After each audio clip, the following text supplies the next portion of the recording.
How to live with a college roommate with ADHD. Are you roommates with someone who has ADHD? Though roommate conflicts are common in college, having a roommate with ADHD may be a particular challenge. No matter who you're sharing space with, it's important to set some ground rules. Talk with your roommate about distractions or concerns you have.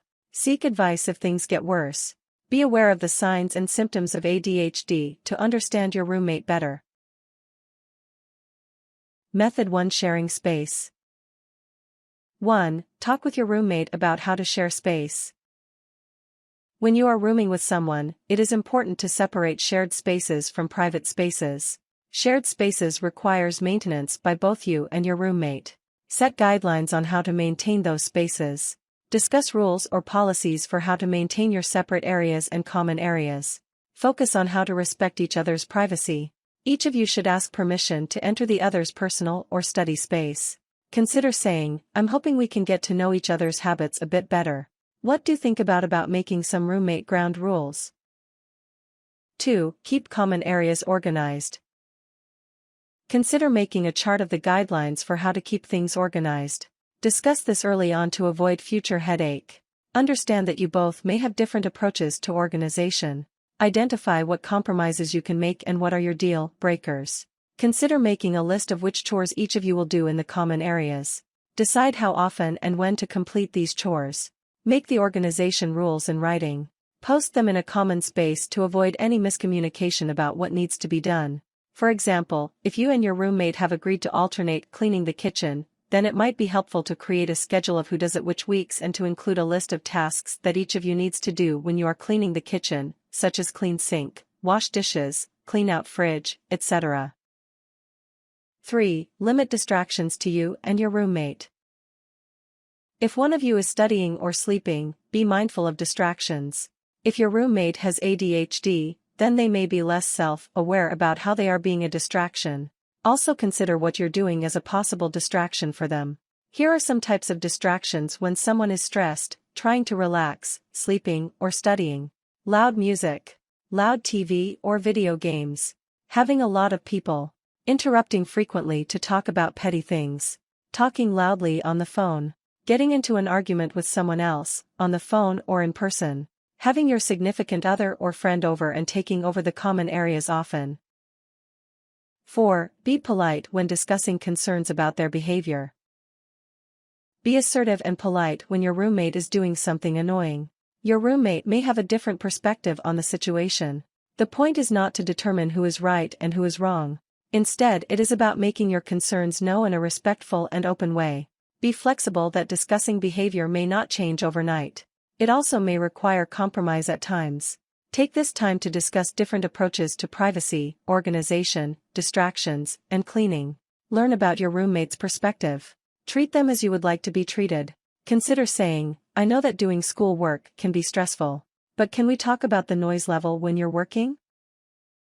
5. Find a private space for studying and sleeping. Make sure that you find a private space to get your work done as well as to get good rest. This is a key to surviving college. Make clear to your roommate that these private spaces are sacred. Carve out a private space that is yours alone. Avoid sharing a desk or a computer with your roommate that may make it difficult to get work done. Avoid making your sleeping area the favorite hang-out spot for you and your roommates. Avoid using common areas for studying or sleeping. When you have roommates, common areas may not be ideal since privacy is less guaranteed. If the area where you study at home is not private, find spaces outside of home where you can study. Coffee shops, libraries, a study room in the dorm, a friend's place. 6. Post reminders. If there are certain things that your roommate often forgets to do, then posting reminders for your roommate may be helpful. For example, if your roommate often forgets to lock the door when he leaves for class in the morning, then posting a reminder to lock door may be helpful. You might want to discuss this with your roommate before you start posting notes all over your shared space. Try saying something like, "I have noticed that you sometimes forget to lock the door when you leave in the morning. Would you find it helpful if I posted a reminder note on the door?" Method 2: Finding support. 1. Talk about any concerns you have with your roommate first. While talking about concerns may be difficult, it's important to not let them fester.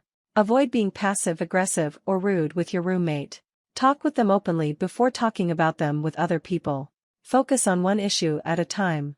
Avoid lumping all the problems at once into one argument. Avoid discussing every little thing that bothers you. Learn what really bothers you versus things that can just make some time to adjust. Talk with your roommate directly, not via chat, text, phone, or email. Don't have someone else talk to them for you. You need to address this issue in your own words. Face-to-face will allow you to understand their body language as well as avoid miscommunication. Consider saying, "Can we go over the ground rules for when you enter my room when I'm studying?" 2. Resolve conflicts through an RA or counselor.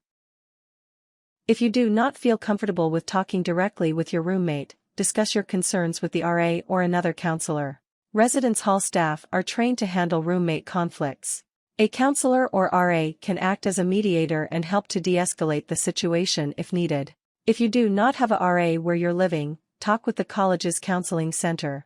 They can also help to address conflicts or difficult relationships. Roommate conflicts be stressful.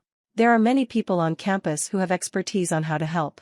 Take advantage of these resources that are often free for students. 3. Talk with friends and family. Discuss your roommate situation with your family. They may be able to offer advice about what to do. It can be difficult to deal with a roommate that you're at odds with.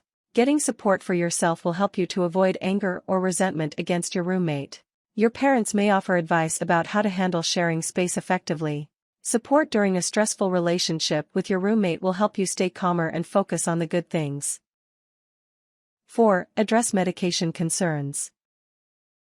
If your roommate has ADHD, he or she may be currently taking medications to help manage the symptoms.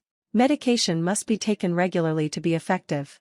It should not be abused for someone else's benefit. If it is a prescribed medication, only your roommate should be taking the medication. Secure all medications in a private space without access from other people. Notice if your roommate has been consistently in taking his or her medications. If your roommate trusts you, see if he or she would like reminders about taking medications. Consider saying, "I know we both take medications in the morning. Do you want me to remind you at the same time I take mine?" See if your roommate needs help with maintaining a medication schedule. If they don't seem to take their medications consistently, talk with the RA, hall staff, or a counselor for guidance. 5. Set boundaries from yourself. Your roommate's symptoms of ADHD may make it difficult to live your daily life, get your work done, and still be friends with them. So it's important to set boundaries, whether or not you want to continue a friendship. Your roommate doesn't have to be your best friend. It's okay if he or she is simply someone you respectfully share your space with. If you cannot resolve your ongoing conflicts with your roommate, consider if moving out is an option. Some problems are not yours to solve. You may not be able to change your roommate's behavior no matter if they have ADHD or not. Unfortunately, symptoms of ADHD may simply make typical roommate conflicts more irritating at times. Learn how to de-stress. Separate yourself from any roommate stressors as much as possible. Method 3. Recognizing the symptoms of ADHD. 1. Examine if they show a lack of focus or inattention. If your roommate has ADHD, then the symptoms of lack of focus are more prevalent than in other people. You may feel yourself getting annoyed that they cannot focus on what you say. They may be very distracted after a short time. Be mindful of their condition. Consider these symptoms of inattention. Lack of attention or easily distracted even in the middle of a conversation. Difficulty with studying or completing a project. Overlooking details or struggling to organize thoughts to complete tasks. Zoning out or seeming to wander from one idea or topic to the next without focus. 2. See if they are fidgety or hyperactive. Does your roommate seem to fidget or talk a lot? Does their behavior make it difficult to work or get sleep? Consider these signs of hyperactivity. Talking non-stop. Fidgeting constantly with a chair, a pen, or some other object due to discomfort and anxiety. Seeming to be constantly on the go or very restless. Tapping a pencil, their feet, or something else to relieve nervous energy. 3. Notice signs of impulsivity. Being impulsive can be about taking risks or craving excitement. It can also be about lack of consideration for others. People with ADHD may lack some of the social cues to notice things such as interrupting or intruding on others who are working or having private conversations, blurting out answers or completing other people's sentences without thinking ahead, not being able to wait their turn due to impatience, get easily frustrated when things are going too slowly. 4. Be aware how other medical or mental health conditions may be connected. Many people with ADHD have co-morbid conditions such as depression or anxiety. ADHD is a medical condition that needs to be monitored by a healthcare provider. If your roommate has ADHD, he or she may also have other mental health or medical conditions. Learning disabilities are more common among people with ADHD. Medication can help people with ADHD, as well as other conditions they may have. Counseling may be beneficial. Counseling often teaches real-life coping skills so that stressors become more manageable. Avoid judgment or stigmatizing a person with a mental health condition. If they are in treatment through medication and/or counseling, be respectful. They are actively trying to get help. Tips. Talk with your roommate about accessing resources and services through the college's Student Disability Resource Office. Many students with ADHD can get extra support. This can be very helpful when starting college or when dealing with a tough semester. Registering with the Student Disability Office can make classes and student life more manageable. Warnings. Avoid assuming that your roommate has ADHD due to irritating behaviors or symptoms. Don't self-diagnosis. ADHD can only be diagnosed by licensed healthcare or mental health professionals. If you think that your roommate may benefit from additional medical and/or mental health support, talk with your RA or counseling staff at your school about your concerns.